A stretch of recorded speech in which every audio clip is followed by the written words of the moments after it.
Ingredients. Written and read by Javaria Akbar. Part 1, Chapter 1. Iman was perusing a display of cookery titles with her new husband Nadeem when she spotted her childhood bully strolling across the bookshop floor. "June McAllister," she whispered, stepping back on one foot. She grabbed Nadeem's hand, pulling him along with her, until she found a hiding place behind a pair of tall bookshelves. There, among the self-help manuals, she scanned the store for the quickest escape route, oblivious to Nadeem's legitimate confusion. They had been married for a scant 2 weeks following a chaste courtship. He knew nothing of her dirty laundry. Iman ducked her head out of the narrow aisle.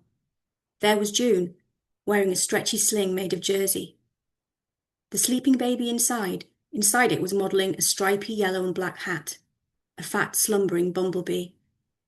June rubbed the baby's back while selecting books from the children's section. She adjusted an earphone. "Ava Alexandra is experiencing sleep regression again," she told whoever was on the other end of the call.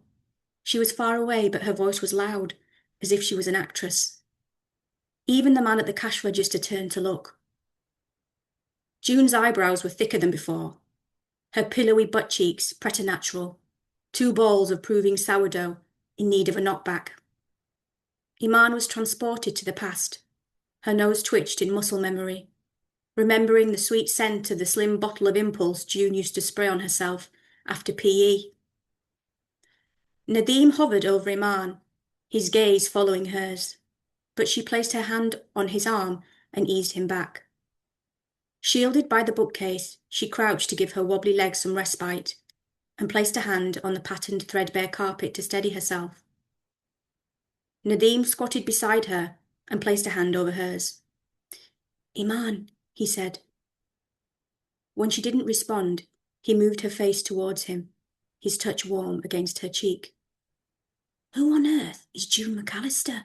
he asked earnestly. On seeing his concerned expression, Iman bit the inside of her mouth. "She was in my class in secondary school," she said. "I know she went to uni here, but that was years ago. She must have settled down here too." She swallowed. "Do we hate her or something?" asked Nadeem. Iman's heart swelled at her husband's loyalty. His open jacket revealed his black jumper beneath, the same shade as his hair. He shifted around until he was sitting comfortably against the bookshelf, with his knees up and spread apart, elbow resting on his knee, so his hand fell in the gap. His other hand didn't leave hers. They had blocked the aisle, so customers rerouted themselves after spotting them on the floor. From where she was sitting, Iman could see the entrance. A man walked in, and the brass shop bell at the very top of the glass-fronted door tinkled. He wiped scarlet-coloured leaves from his boots on the doormat. The words on the mat matched the style of the golden lettering on the door, books and crannies. "Iman," Nadeem repeated, pinging her back into their exchange. "Do we hate her?" "Yes, we do," she replied. "We hate her. Actually, Why?" asked Nadeem. "She was just," Iman shook her head, "a regular old bully. Call me names and stuff, no big deal." "Really? Then why is your eye twitching like you squirted it with a lemon?" Iman laughed and placed a palm over her eye to stop it moving. "Let's go home," said Nadeem, standing up and putting his hand out towards her. Iman grasped it, and he pulled her up. She was pleased he didn't press her for more information.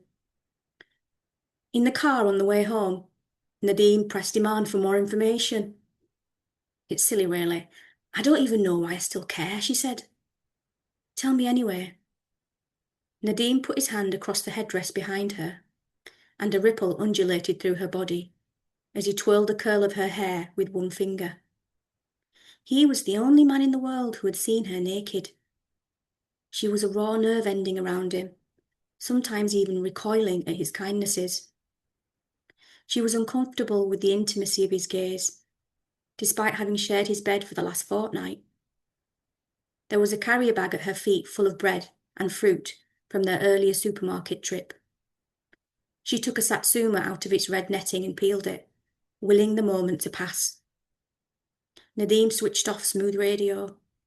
"Come on, talk to me," he said, a phrase only Iman's sister Farah had ever uttered to her before. Iman's stomach churned, and she was slow to respond. "I used to catch the bus home from school, and the girls who smoked sat on the top deck," she said. "I always sat downstairs, and they'd make fun of me for being a swot." Nadeem took his eyes off the road and looked at her for a moment. "You were a swot? Never," he said, with genial sarcasm. Iman feigned annoyance, and the Satsuma peel was too thin and coming off in frustrating bits. "Do you want to know the rest of the story or not?" Nadeem gestured, as if zipping up and buttoning his mouth. "I got off at my stop one day, and June opened the sliding window and poured a can of pop on my head. I looked up, and some of it went in my mouth, and then I went home, took a shower, and I didn't tell anyone about it, not even my parents." Iman looked down at her peeled Satsuma and removed the white stringy bits. "She emptied out my pencil case in the gangway of the bus almost once a week, which doesn't sound much, but..." Nadeem moved his head closer.